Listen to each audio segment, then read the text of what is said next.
Bonsoir. Alors, je vais lire Candide de Voltaire. Donc ça, c'est un souvenir, je pense, de seconde ou de première, je sais plus.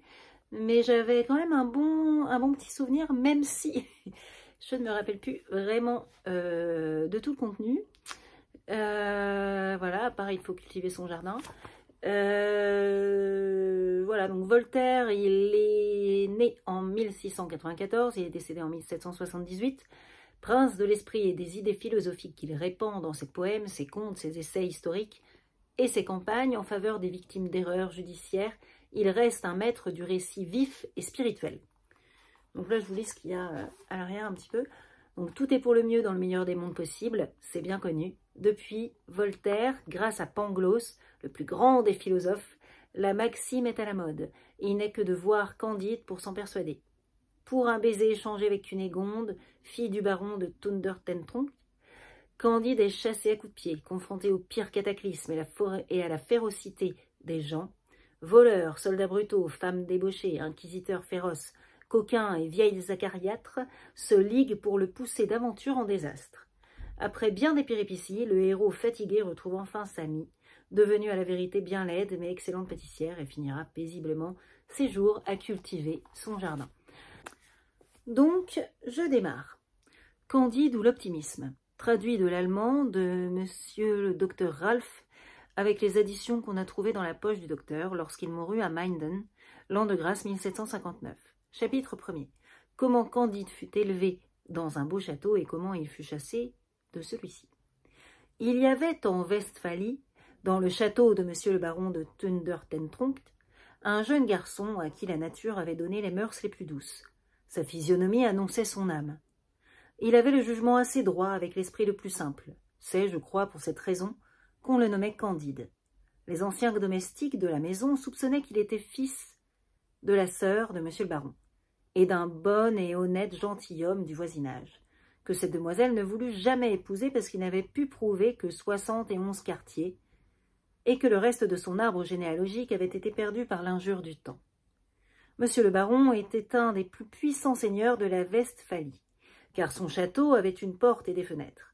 Sa grande salle même était ornée d'une tapisserie. Tous les chiens de ses basses-cours composaient une meute dans le besoin. Ses palefreniers étaient ses piqueurs, le vicaire du village était son grand aumônier. Ils l'appelaient tous Monseigneur, et il riait quand il faisait des comptes. Madame la baronne, qui pesait environ 350 livres, s'attirait par là d'une très grande considération, et faisait les honneurs de la maison avec une dignité qui la rendait encore plus respectable. Sa fille Cunégonde, âgée de 17 ans, était haute en couleur, fraîche, grasse, appétissante. Le fils du baron paraissait en tout digne de son père. Le précepteur Pangloss était l'oracle de la maison, et le petit Candide écoutait ses leçons avec toute la bonne foi de son âge et de son caractère. Pangloss enseignait la métaphysico-théologo-cosmolonigologie. Il prouvait admirablement qu'il n'y a point d'effet sans cause, et que dans ce meilleur des mondes possibles, le château de Monseigneur le baron était le plus beau des châteaux et madame la meilleure des baronnes possibles. Il est démontré, disait-il, que les choses ne peuvent être autrement, car tout étant fait pour une fin, tout est nécessairement pour la meilleure fin. Remarquez bien que les nez ont été faits pour porter des lunettes. Aussi avons-nous des lunettes. Les jambes sont visiblement instituées pour être chaussées, et nous avons des chausses. Les pierres ont été formées pour être taillées et pour en faire des châteaux. Aussi Monseigneur a un très beau château.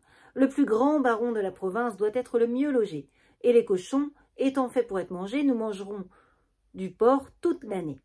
Par conséquent, ceux qui ont avancé que tout est bien ont dit une sottise. Il fallait dire que tout est au mieux. Candide écoutait attentivement et croyait innocemment, car il trouvait mademoiselle Cunégonde extrêmement belle, quoiqu'il ne prit jamais la hardiesse de le lui dire.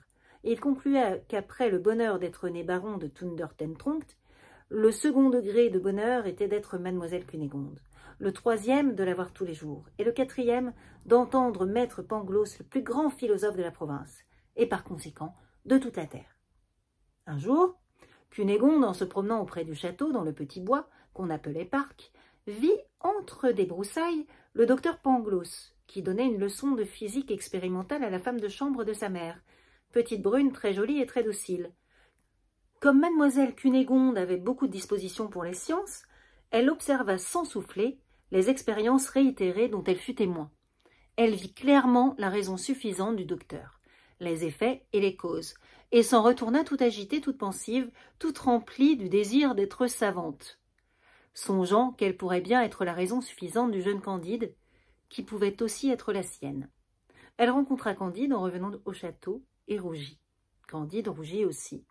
Elle lui dit bonjour d'une voix entrecoupée, et Candide lui parla sans savoir ce qu'il disait. Le lendemain, après le dîner, comme on sortait de table, Cunégonde et Candide se retrouvèrent derrière un paravent. Cunégonde laissa tomber son mouchoir. Candide le ramassa. Elle lui prit innocemment la main. Le jeune homme baisa innocemment la main de la jeune demoiselle avec une vivacité, une sensibilité, une grâce toute particulière. Leurs bouches se rencontrèrent, leurs yeux s'enflammèrent, leurs genoux tremblèrent, leurs mains s'égarèrent. Monsieur le baron de Thundertentronckh passa auprès du paravent et, voyant cette cause et cet effet, chassa Candide du château à grands coups de pied dans le derrière. Cunégonde s'évanouit. Elle fut souffletée par madame la baronne dès qu'elle fut revenue à elle-même. Et tout fut consterné dans le plus beau et le plus désagréable des châteaux possibles. Chapitre 2. Ce que devint Candide parmi les Bulgares. Candide, chassé du paradis terrestre, marcha longtemps sans savoir où, pleurant, levant les yeux au ciel, les tournant souvent vers le plus beau des châteaux, qui renfermait la plus belle des baronnettes. Il se coucha sans souper, au milieu des champs entre deux sillons. La neige tombait à gros flocons. Candide, tout transi, se traîna le lendemain vers la ville voisine, qui s'appelle Waldberghof Dickdorf. N'ayant point d'argent, mourant de faim et de lassitude. Il s'arrêta tristement à la porte d'un cabaret. Deux hommes habillés de bleu le remarquèrent. « Camarade, dit l'un, voilà un jeune homme très bien fait et qui a la taille requise. » Ils s'avancèrent vers Candide et le prièrent à dîner très civilement. « Messieurs, leur dit Candide, avec une modestie charmante, vous me faites beaucoup d'honneur, mais je n'ai pas de quoi payer mon écho. »« Ah, monsieur, lui dit un des bleus, les personnes de votre figure et votre mérite ne payent jamais rien. N'avez-vous pas 5 pieds 5 pouces de haut ?»« Oui, messieurs, c'est ma taille, dit-il en faisant la révérence. 5 pieds, ça doit faire... moi, je sais que je fais... je ne sais plus si je fais 4 pieds 8 ou 5 pieds 8. Je fais 1m70. Faudrait vérifier. Parce que 5 pieds, 5 pouces de haut, bon. Hein. Enfin bref, on recommence. N'avez-vous pas 5 pieds, 5 pouces de haut? Oui, messieurs, c'est ma taille, dit-il en faisant la révérence. Ah, monsieur, mettez-vous à table. Non seulement nous vous défrayerons, mais nous ne souffrirons jamais qu'un homme comme vous manque d'argent. Les hommes ne sont faits que pour se secourir les uns les autres. Vous avez raison, dit Candide. C'est ce que M. Pangloss m'a toujours dit, et je vois bien que tout est au mieux. On le prie d'accepter quelques écus, il les prend et veut faire son billet. On n'en veut point, on se met à table. N'aimez-vous pas tendrement? Oh oui, j'aime tendrement, mademoiselle Cunégonde. Non, dit l'un de ces messieurs, nous vous demandons si vous n'aimez pas tendrement le roi des Bulgares. Point du tout, dit-il, car je ne l'ai jamais vu. Comment? C'est le plus charmant des rois, et il faut boire à sa santé. Oh, très volontiers, messieurs, et il boit. C'en est assez, lui dit-on. Vous voilà l'appui, le soutien, le défenseur, le héros des Bulgares. Votre fortune est faite et votre gloire est assurée. On lui met sur le champ les fers aux pieds et on le mène au régiment. On le fait tourner à droite, à gauche, hausser la baguette, remettre la baguette, coucher en joue, tirer, doubler le pas, et on lui donne 30 coups de bâton. Le lendemain, il fait l'exercice un peu moins mal et il ne reçoit que 20 coups. Le surlendemain, on ne lui en donne que 10 et il est regardé par ses camarades comme un prodige. Candide, tout stupéfait, ne démêlait pas encore trop bien comment il était un héros.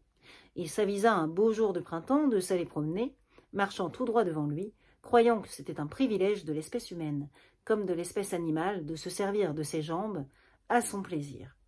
Et il n'eut pas fait 2 lieues que voilà 4 autres héros de 6 pieds qui l'atteignent, qui le lient, qui le mènent dans un cachot. On lui demanda juridiquement ce qu'il aimait le mieux, d'être fustigé 36 fois par tout le régiment ou de recevoir à la fois 12 balles de plomb dans la cervelle. Il eut beau dire que les volontés sont libres et qu'il ne voulait ni l'un ni l'autre, il fallut faire un choix. Il se détermina, en vertu du don de Dieu qu'on nomme liberté, à passer 36 fois par les baguettes. Il essuya 2 promenades. Le régiment était composé de 2000 hommes. Cela lui composa 4000 coups de baguette, qui, depuis la nuque du cou jusqu'au cul, lui découvrirent les muscles et les nerfs. Comme on allait procéder à la 3e course, Candide, n'en pouvant plus, demanda en grâce qu'on voulût bien avoir la bonté de lui casser la tête. Il obtint cette faveur. On lui bande les yeux, on le fait mettre à genoux. Le roi des Bulgares passe dans ce moment, s'informe du crime du patient, et comme ce roi avait un grand génie, il comprit par tout ce qu'il apprit de Candide que c'était un jeune métaphysicien fort ignorant des choses de ce monde, et il lui accorda sa grâce avec une clémence qui sera louée dans tous les journaux et dans tous les siècles. Un brave chirurgien guérit Candide en 3 semaines avec des émollients enseignés par Dioscoride. Il avait déjà un peu de peau et pouvait marcher quand le roi des Bulgares livra bataille au roi des Abars. Chapitre 3e. Comment Candide se sauva d'entre les Bulgares et ce qu'il devint. Rien n'était si beau, si leste, si brillant, si bien ordonné que les 2 armées. Les trompettes, les fifres, les hautbois, les tambours, les canons formaient une harmonie telle qu'il n'y en eut jamais en enfer. Les canons renversèrent d'abord à peu près 6000 hommes de chaque côté. Ensuite, la mousqueterie ôta du meilleur des mondes environ 9 à 10 000 coquins qui en infectaient la surface. La baïonnette fut aussi la raison suffisante de la mort de quelques milliers d'hommes. Le tout pouvait bien se monter à une 30aine de 1000 âmes. Candide, qui tremblait comme un philosophe, se cacha du mieux qu'il put pendant cette boucherie héroïque. Enfin, tandis que les 2 rois faisaient chanter des Te Deum, chacun dans son camp, il prit le parti d'aller raisonner ailleurs des effets et des causes. Il passa par-dessus des tas de morts et de mourants et gagna d'abord un village voisin. Il était en cendres. C'était un village abar que les Bulgares avaient brûlé, selon les lois du droit public. Ici, des vieillards criblés de coups regardaient mourir leurs femmes égorgées, qui tenaient leurs enfants à leurs mamelles sanglantes. Là, des filles éventrées après avoir assouvi les besoins naturels de quelques héros, rendaient les derniers soupirs. D'autres, à demi brûlés, criaient qu'on acheva de leur donner la mort. Des cervelles étaient répandues sur la terre à côté de bras et de jambes coupés. Candide s'enfuit au plus vite dans un autre village. Il appartenait à des Bulgares. Et les héros Abars l'avaient traité de même. Candide, toujours marchant sur des membres palpitants ou à travers des ruines, arriva enfin hors du théâtre de la guerre, portant quelques petites provisions dans son bissac et n'oubliant jamais mademoiselle Cunégonde. Ces provisions lui manquèrent quand il fut en Hollande. Mais ayant entendu dire que tout le monde était riche dans ce pays-là, et qu'on y était chrétien, il ne douta pas qu'on ne le traitât aussi bien qu'il l'avait été dans le château de monsieur le baron, avant qu'il en eût été chassé pour les beaux yeux de mademoiselle Cunégonde. Il demanda l'aumône à plusieurs graves personnages qui lui répondirent tous que s'il continuait à faire ce métier, on l'enfermerait dans une maison de correction pour lui apprendre à vivre. Il s'adressa ensuite à un homme qui venait de parler tout seul 1 heure de suite sur la charité dans une grande assemblée. Cet orateur, le regardant de travers, lui dit « Que venez-vous faire ici? Et y êtes-vous pour la bonne cause ?»« Il n'y a point d'effet sans cause, répondit modestement Candide. Tout est enchaîné nécessairement et arrangé pour le mieux. Il a fallu que je fusse chassé d'auprès de mademoiselle Cunégonde, que j'ai passé par les baguettes, et il faut que je demande mon pain jusqu'à ce que je puisse en gagner. Tout cela ne pouvait être autrement. Mon ami, lui dit l'orateur, croyez-vous que le pape soit l'antéchrist? Je ne l'avais pas encore entendu dire, répondit Candide, mais qu'il le soit ou qu'il ne le soit pas, je manque de pain. Tu mérites pas d'en manger, dit l'autre. Va, coquin, va, misérable. Ne m'approche pas de ta vie. La femme de l'orateur, ayant mis la tête à la fenêtre, et avisant un homme qui doutait que le pape fût l'antéchrist, lui répondit sur le chef un plaint. « Ô ciel, à quel excès se porte le zèle de la religion dans les dames !» Un homme qui n'avait point été baptisé, un bon anabaptiste nommé Jacques, vit la manière cruelle et ignominieuse dont on traitait ainsi un de ses frères, un être à 2 pieds sans plume, qui avait une âme. Il l'emmena chez lui, le nettoya, lui donna du pain et de la bière, lui fit présent de 2 florins, et voulut même lui apprendre à travailler dans ses manufactures aux étoffes de Perse qu'on fabrique en Hollande. Candide, se prosternant presque devant lui, s'écriait « Maître Pangloss me l'avait bien dit que tout est au mieux dans ce monde, car je suis infiniment plus touché de votre extrême générosité que de la dureté de ce monsieur à manteau noir et de madame son épouse. » Le lendemain, en se promenant, il rencontra un gueux tout couvert de pustules, les yeux morts, le bout du nez rongé, la bouche de travers, les dents noires et parlant de la gorge, tourmenté d'une toux violente et crachant une dent à chaque effort. Chapitre 4e. Comment Candide rencontra son ancien maître de philosophie, le docteur Pangloss, et ce qui en advint.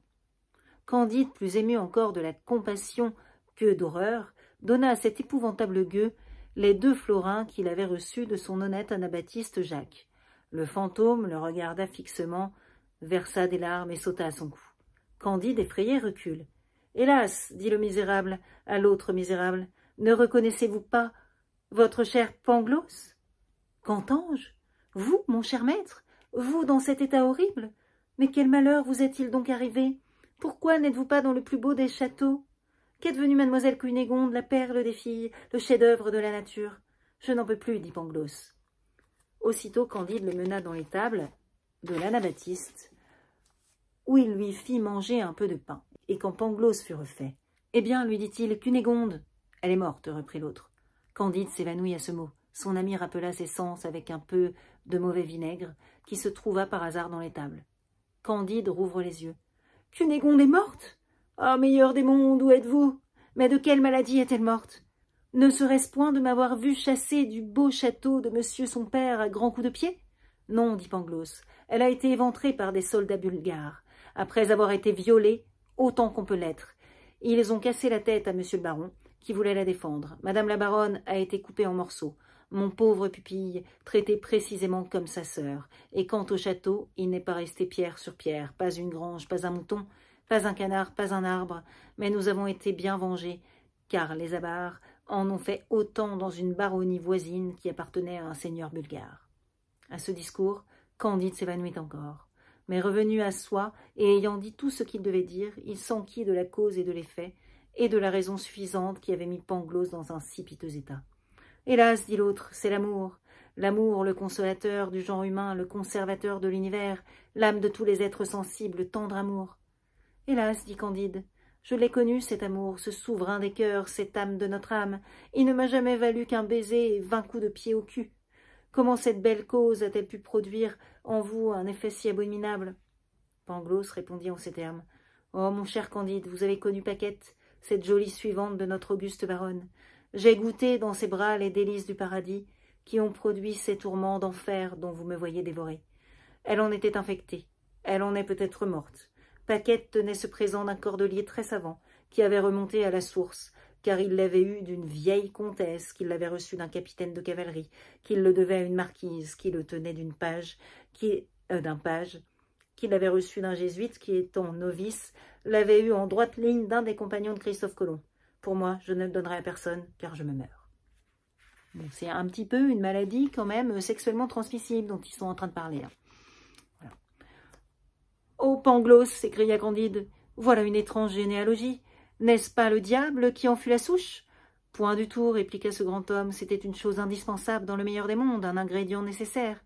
Car si Colomb n'avait pas attrapé dans une île de l'Amérique cette maladie qui empoisonne la source de la génération, qui souvent même empêche la génération, et qui est évidemment l'opposé du grand but de la nature, nous n'aurions ni le chocolat, ni la cochenille. Il faut encore observer que jusqu'à aujourd'hui, dans notre continent, cette maladie nous est particulière, comme la controverse. Les Turcs, les Indiens, les Persans, les Chinois, les Siamois, les Japonais ne la connaissent pas encore, mais il y a une raison suffisante pour qu'ils la connaissent à leur tour dans quelques siècles. En attendant, elle a fait un merveilleux progrès parmi nous, et surtout dans ces grandes armées composées d'honnêtes stipendiaires bien élevés qui décident du destin des États. On peut assurer que quand 30 000 hommes combattent en bataille rangée contre des troupes égales en nombre, il y a environ 20 000 vérolés de chaque côté. « Voilà qui est admirable, dit Candide. Mais il faut vous faire guérir. Et comment le puis-je, dit Pangloss. Je n'ai pas le sou, mon ami. Et dans toute l'étendue de ce globe, on ne peut ni se faire saigner, ni prendre un lavement, sans payer, ou sans qu'il y ait quelqu'un qui paye pour nous. » Ce dernier discours détermina Candide. Il alla se jeter aux pieds de son charitable anabaptiste Jacques, et lui fit une peinture si touchante de l'état où son ami était réduit, que le bonhomme n'hésita pas à recueillir le docteur Pangloss. Il le fit guérir à ses dépens. Pangloss, dans la cure, ne perdit qu'un œil et une oreille. Il écrivait bien et savait parfaitement l'arithmétique. L'anabaptiste Jacques en fit son teneur de livres. Au bout de 2 mois, étant obligé d'aller à Lisbonne pour les affaires de son commerce, il mena dans son vaisseau ces 2 philosophes. Pangloss lui expliqua comment tout était on ne peut mieux. Jacques n'était pas de cet avis. Il faut bien, disait-il, que les hommes aient un peu corrompu la nature, car ils ne sont point nés loups et ils sont devenus loups. Dieu ne leur a donné ni canon de 24, ni baïonnettes, et ils se sont fait des baïonnettes et des canons pour se détruire. Je pourrais mettre en ligne de compte les banqueroutes et la justice qui s'emparent des biens des banqueroutiers pour en frustrer les créanciers. Tout cela était indispensable, répliquait le docteur Borgne. Et les malheurs particuliers font le bien général, de sorte que plus il y a de malheurs particuliers, et plus tout est bien. Tandis qu'il raisonnait, l'air s'obscurcit. Les vents soufflèrent des 4 coins du monde, et le vaisseau fut assailli de la plus horrible tempête, à la vue du port de Lisbonne. Chapitre 5e. Tempête, naufrage, tremblement de terre, et ce qui advint du docteur Pangloss de Candide et de l'anabaptiste Jacques. La moitié des passagers affaiblis expirant de ces angoisses inconcevables que le roulis d'un vaisseau porte dans les nerfs et dans toutes les humeurs du corps agitées en sens contraire, n'avaient pas même la force de s'inquiéter du danger. L'autre moitié jetait des cris et faisait des prières. Les voiles étaient déchirées, les mâts brisés, le vaisseau entrouvert. Travaillait qui pouvait, personne ne s'entendait, personne ne commandait. L'anabaptiste aidait un peu à la manœuvre, il était sur le tillac. Un matelot furieux le frappe rudement, et l'étend sur les planches. Mais du coup qu'il lui donna, il eut lui-même une si violente secousse qu'il tomba hors du vaisseau la tête la première. Il restait suspendu et accroché à une partie du mât rompu. Le bon Jacques court à son secours, l'aide à remonter, et de l'effort qu'il fait, il est précipité dans la mer à la vue du matelot, qui le laissa périr sans daigner seulement le regarder. Candide approche, voit son bienfaiteur, qui reparaît à un moment et qui est englouti pour jamais. Il peut se jeter après lui dans la mer, le philosophe Pangloss l'en empêche, en lui prouvant que la rade de Lisbonne avait été formée exprès pour que cet anabaptiste s'y noyât. Tandis qu'il le prouvait a priori, le vaisseau s'en trouve tout péri à la réserve de Pangloss, de Candide et de ce brutal de matelot qui avait noyé le vertueux anabaptiste. Le coquin nagea heureusement jusqu'au rivage, où Pangloss et Candide furent portés sur une planche. Quand il fut revenu un peu à eux, ils marchèrent vers Lisbonne. Il leur restait quelque argent avec lequel ils espéraient se sauver de la faim après avoir échappé à la tempête. À peine ont-ils mis le pied dans la ville, en pleurant la mort de leur bienfaiteur, qu'ils sentent la terre trembler sous leurs pas. La mer s'élève en bouillonnant dans le port et brise les vaisseaux qui sont à l'ancre. Des tourbillons de flammes et de cendres couvrent les rues et les places publiques. Les maisons s'écroulent. Les toits sont renversés sur les fondements et les fondements se dispersent. 30 000 habitants de tout âge et de tout sexe sont écrasés sous des ruines. Le matelot disait en sifflant et en jurant « Il y aura quelque chose à gagner ici !»« Quelle peut être la raison suffisante de ce phénomène ?» disait Pangloss. « Voici le dernier jour du monde !» s'écriait Candide. Le matelot court incontinent au milieu des débris, affronte la mort pour trouver de l'argent, en trouve, s'en empare, s'enivre, et ayant cuvé son vin, achète les faveurs de la première fille de bonne volonté qu'il rencontre sur les ruines des maisons détruites et au milieu des mourants et des morts. Pangloss le tirait cependant par la manche. « Mon ami, lui disait-il, cela n'est pas bien. Vous manquez à la raison universelle, vous prenez mal votre temps. »« Tête et sang, répondit l'autre. Je suis matelot et né à Batavia. J'ai marché 4 fois sur le crucifix, dans 4 voyages au Japon.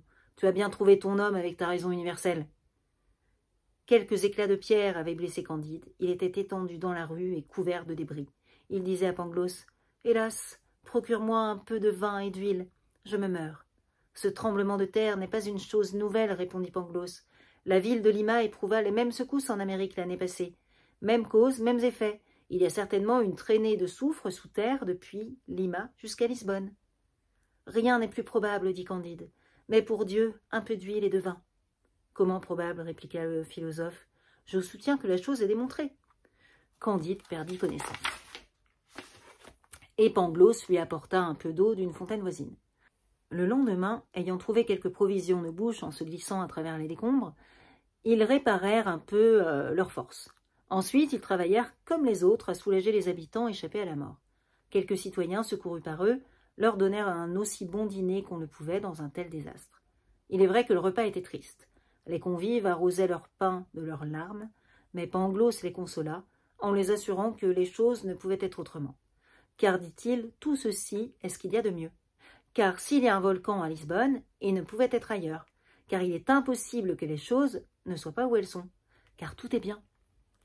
Un petit homme noir, familier de l'Inquisition, lequel était à côté de lui, prit poliment la parole et dit « Apparemment que monsieur ne croit pas au péché originel, car si tout est au mieux, il n'y a donc eu ni chute ni punition. »« Je demande très humblement pardon à votre Excellence, répondit Pangloss encore plus poliment, car la chute de l'homme et la malédiction entraient nécessairement dans le meilleur des mondes possibles. « Monsieur ne croit donc pas à la liberté » dit le familier. « Votre Excellence m'excusera, » dit Pangloss. « La liberté peut subsister avec la nécessité absolue, car il était nécessaire que nous fussions libres, car enfin la volonté est déterminée. » Pangloss était au milieu de sa phrase quand le familier fit un signe de tête à son estafier qui lui servait à boire du vin de Porto ou d'Oporto. Alors, un estafet, c'est un laquais qui... C'était anciennement un laquais qui portait le manteau et les armes de son maître, en gros. Alors ensuite, chapitre 6. Enfin, chapitre 6e, c'est écrit. Comment on fit un bel autodafé pour empêcher les tremblements de terre et comment Candide fut fessé. Un autodafé, c'est une sorte de cérémonie pour détruire les hérétiques par le feu. Voilà. Donc, comment empêcher les tremblements? Donc, comment on fit un bel autodafé pour empêcher les tremblements de terre et comment Candide fut fessé. Après le tremblement de terre qui avait détruit les 3/4 de Lisbonne, les sages du pays n'avaient pas trouvé un moyen plus efficace pour prévenir une ruine totale que de donner au peuple un bel autodafé. Il était décidé par l'université de Coimbra que le spectacle de quelques personnes brûlées à petit feu en grande cérémonie est un secret infaillible pour empêcher la terre de trembler. Une sorte de sacrifice, quoi, un sacrifice humain. On avait en conséquence saisi un Biscayen convaincu d'avoir épousé sa commère et 2 Portugais qui, en mangeant un poulet, en avaient arraché le lard. On vint lier après le dîner le docteur Pangloss et son disciple Candide, l'un pour avoir parlé et l'autre pour avoir écouté avec un air d'approbation. Tous deux furent menés séparément dans des appartements d'une extrême fraîcheur, dans lesquels on n'était jamais incommodé du soleil. 8 jours après, ils furent tous deux revêtus d'un San Benito et on orna leur tête de mitre de papier. Un San Benito, c'est une sorte de tunique, c'est un peu la tunique de la honte, quoi, en gros, réservée aux hérétiques avec des flammes inversées. Et le mitre, ou la mitre, c'est une sorte de petit chapeau d'évêque, normalement un peu triangulaire. Et là, il est en papier, donc c'est vraiment bien pour les ridiculiser. Et puis de toute façon, c'est pour les brûler à la base. Donc voilà, donc on orna leur tête de mitre de papier. La mitre et le San Benito de Candide étaient peints de flammes renversées et de diables qui n'avaient ni queue ni griffes. Mais les diables de Pangloss portaient griffes et queue, et les flammes étaient droites. Ils marchèrent en procession ainsi vêtus et entendirent un sermon très pathétique, suivi d'une belle musique en faux bourdon. Candide fut fessé en cadence pendant qu'on chantait. Le Biscayen et les 2 hommes qui n'avaient point voulu manger de lard furent brûlés, et Pangloss fut pendu, quoique ce ne soit pas la coutume. Le même jour, la terre trembla de nouveau avec un fracas épouvantable. On ne va pas trop marcher leur truc. Candide, épouvanté, interdit et perdu, tout sanglant, tout palpitant, se disait à lui-même: « Si c'est ici le meilleur des mondes possibles, que sont donc les autres? Passe encore, si je n'étais que fessé, je l'ai été chez les Bulgares. Mais ô mon cher Pangloss, le plus grand des philosophes, faut-il vous avoir vu pendre, sans que je sache pourquoi? Oh mon cher Anabaptiste, le meilleur des hommes, faut-il que vous ayez été noyé dans le port? Oh mademoiselle Cunégonde, la perle des filles, faut-il qu'on vous ait fendu le ventre? » Il s'en retournait, se soutenant à peine, prêché, fessé, absous et béni, lorsqu'une vieille l'aborda et lui dit: « Mon fils, prenez courage, suivez-moi. » Chapitre 7e. Comment une vieille prit soin de Candide et comment il retrouva ce qu'il aimait. Candide ne prit point courage, mais il suivit la vieille dans une masure. Elle lui donna un pot de pommade pour se frotter, lui laissa à manger et à boire, elle lui montra un petit lit assez propre. Il y avait auprès du lit un habit complet. « Mangez, buvez, dormez, lui dit-elle, et que Notre-Dame d'Atocha, Monseigneur Saint-Antoine de Padoue et Monseigneur Saint-Jacques de Compostelle prennent soin de vous. Je reviendrai demain. » Candide, toujours étonné de tout ce qu'il avait vu, de tout ce qu'il avait souffert, et encore plus de la charité de la vieille, voulut lui baiser la main. « Ce n'est pas ma main qu'il faut baiser, dit la vieille. Je reviendrai demain. Frottez-vous de pommade, mangez et dormez. » Candide, malgré tant de malheur, mangea et dormit. Le lendemain, la vieille lui apporta à déjeuner. Visite son dos, le frotte elle-même d'une autre pommade. Elle lui apporte ensuite à dîner. Elle revient sur le soir et apporte à souper.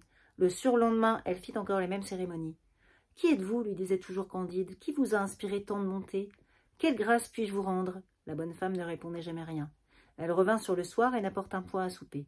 « Venez avec moi, dit-elle, et ne dites mot. » Elle le prend sous le bras et marche avec lui dans la campagne environ un quart de mille. Ils arrivent à une maison isolée, entourée de jardins et de canaux. La vieille frappe à une petite porte.